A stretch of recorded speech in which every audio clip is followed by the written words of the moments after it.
నడుము నొప్పి తగ్గడానికి స్టాండింగ్లో ఈ 3 ఆసనాలు బాగా పనిచేస్తాయి. ఒక్కసారి అబ్జర్వ్ చేయండి. ఫస్ట్ది తాడాసనం చెప్తాను. తాడాసనంలో ఫస్ట్ తల మీద పెట్టుకుని వేళ్ళ మీద నుంచోండి. బాగా నుంచుని స్ట్రెచ్ చేయాలి. బాడీని బాగా స్ట్రెచ్ చేస్తే ఏదైతే స్పైన్లో ఉన్న ముడత, ఏదైతే వెయిన్స్ నొక్కినాయో అవి నార్మల్ అవుతాయి. మళ్ళీ డౌన్, మళ్ళీ ఇంకొకసారి అప్. దీన్ని తాడాసనం అంటారు. చాలా బాగా పనిచేస్తుంది. 2, ఇంకొకసారి 3.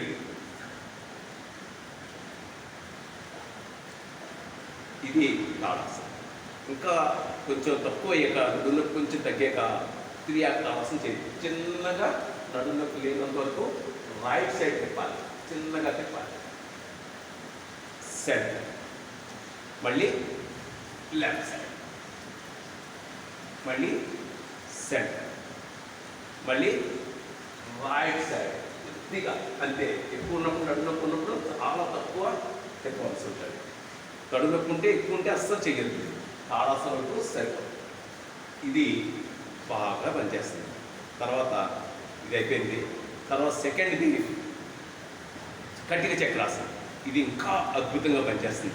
వెంటనే రిలీఫ్ ఇస్తుంది. ఎంతవరకు మీరు వండగలిగితే అంతవరకు అలా వెనక్కి బాడీని తీసుకెళ్ళి హోల్డ్ చేయాలి. కొద్దిసేపు హోల్డ్ చేసి మళ్ళీ కాల్పించుకోండి. మళ్ళీ ఇంకొకసారి చక్కగా కటిక చక్రాసనం అంటారు.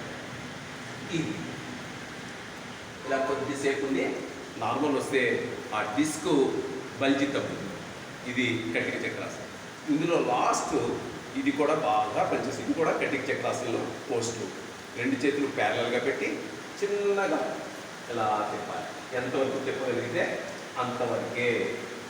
మళ్ళీ సెంటర్, మళ్ళీ లెఫ్ట్ సైడ్, మళ్ళీ సెంటర్, మళ్ళీ రైట్ సైడ్. కటిక చక్రాసనం. ఇది కూడా స్పైన్ని మెల్లిగా రిలీజ్ చేస్తుంది. ఏ ప్రాబ్లం అయితే ఉందో ఆ ప్రాబ్లమ్ని రిలీజ్ చేస్తుంది. చాలు. మళ్ళీ లాస్ట్ క్లోజ్ చేసి ముందర స్టాండింగ్ ఆసనంలో ఒక్కసారి బాగా వెనక్కి ఎంతవరకు మీరు వంచగలిగితే మరీ పెయిన్ ఎక్కువ అవ్వకుండా అలా పెట్టుకుంటే రిలీఫ్ ఉంటుంది. ఫార్వర్డ్ బెండింగ్ టోటల్గా మానేయాలి. ఆ టైంలో నడుమునొప్పి ఉన్నంతసేపు ఫార్వర్డ్ బెండింగ్ ఒక్కటి కూడా చేయలేదు. ఫార్వర్డ్ బెండింగ్ అంటే ముందుకు వంచడం. ఏ ఆసనం కూడా చేయకూడదు.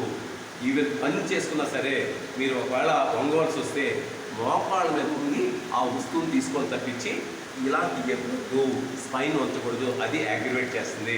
కాబట్టి గుర్తుపెట్టుకోండి, ఎవరికైతే స్పైన్ పెయిన్ ఉందో వాళ్ళు మీ ఫార్వర్డ్ బెండింగ్ని అవాయిడ్ చేయాలి. ఇఫెట్ అది తప్పదు, నేను తీసుకోవాలి సామాన్ అనుకుంటే కిందకి ఇలా మోకాళ్ళ మీద కూర్చుని ఇలా తీసుకుని లేవాలి తప్పించి నడాన్ని వంచకూడదు.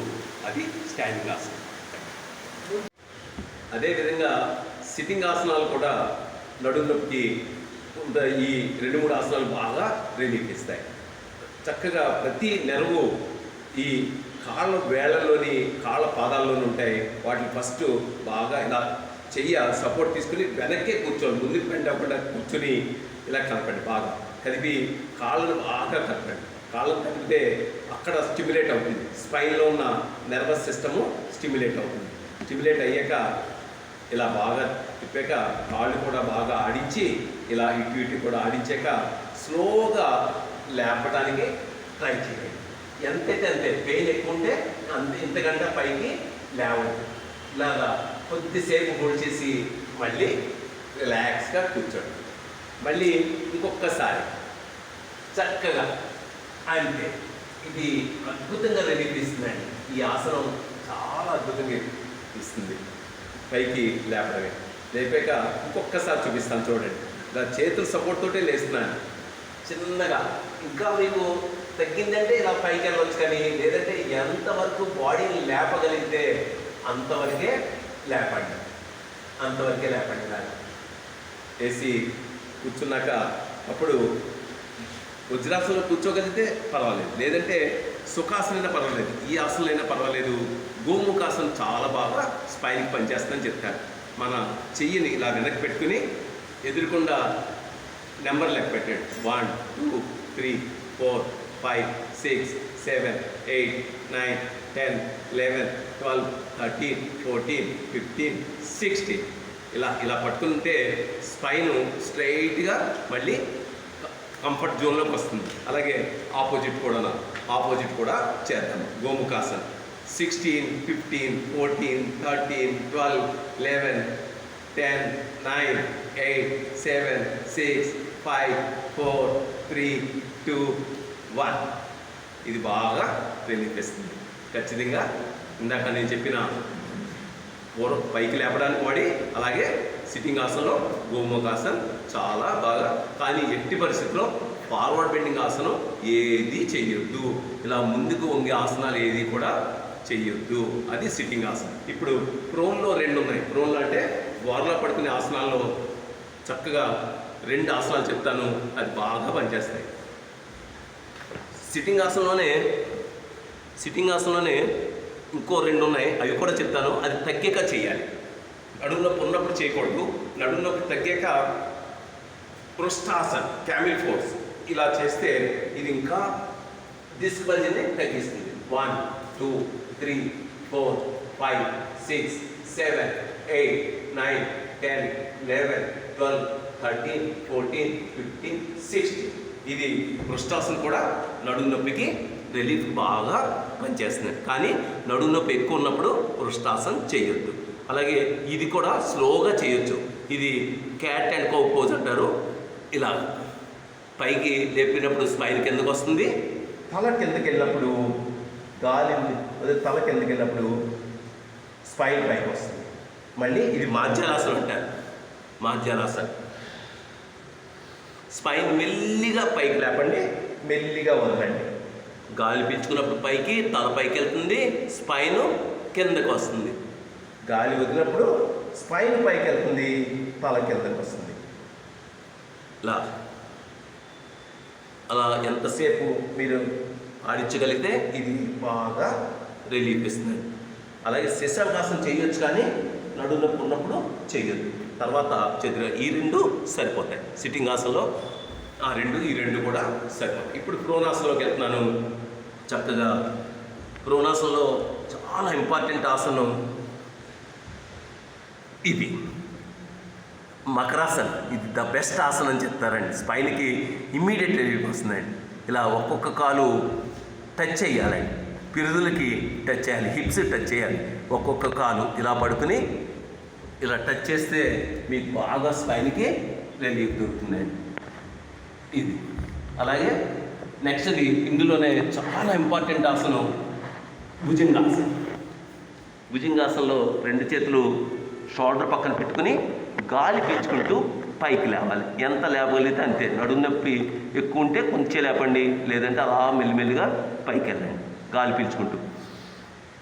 ఇదిగో పూర్తిగా వెనక్కి వెళ్తున్నాను చూడండి. చక్కగా స్పైన్కి పూర్తి రిలాక్స్ అయిపోతుందండి. ఈ ఆసనం చాలా ఇంపార్టెంట్ ఆసనం అండి, భుజంగాసనం. అలాగే గాలి వదులుతూ ముందుకు వస్తున్నానండి. మళ్ళీ ఇంకొకసారి చేస్తున్నాను చూడండి. భుజంగాసనం గాలి పీల్చుకుంటూ పాములాగా లేవాలండి. పాములా లేచి చక్కగా ఇలా వెనక్కి హోల్డ్ చేసి కొద్దిసేపు ఉంటే మొత్తం డిస్క్ బల్జ్ అంతా కూడా పోతుందండి. స్పైన్ మళ్ళీ నార్మల్ అయిపోతుందండి. ఏ ట్యాబ్లెట్ కూడా అక్కర్లేదండి. 2వ రోజుకే రిలీఫ్ దొరుకుతుందండి. అద్భుతమైన ఆసనం చెప్తారండి ఇది భుజంగాసనం. రిలాక్స్ అండి. ఇంకొకటి కూడా ఇందులోనే సర్పాసనం. 2 చేతులు ఇలా లాక్ చేసి పిరుదుల మీద పెట్టుకుని ఓన్లీ చెస్ట్ లేపడానికి ట్రై చేయండి. ఇది కూడా భుజంగాసనం ఎంత అలా పనిచేస్తుందో సేమ్ బెనిఫిట్సే, కానీ ఇది కూడా చాలా బాగా ఉపయోగపడుతుందండి. 1 చూడండి, చక్కగా అలా పైకి లేపాను.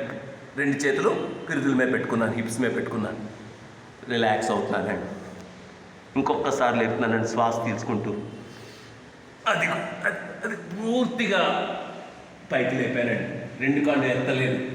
బాగా పనిచేస్తుందండి. రిలాక్స్ అండి. Relax relax relax.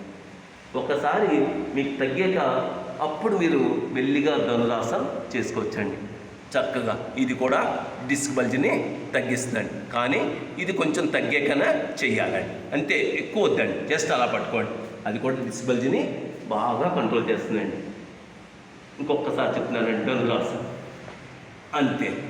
చూడండి, తొడలు లేపాను, చెస్ట్ని కొద్దిగా లేపాను.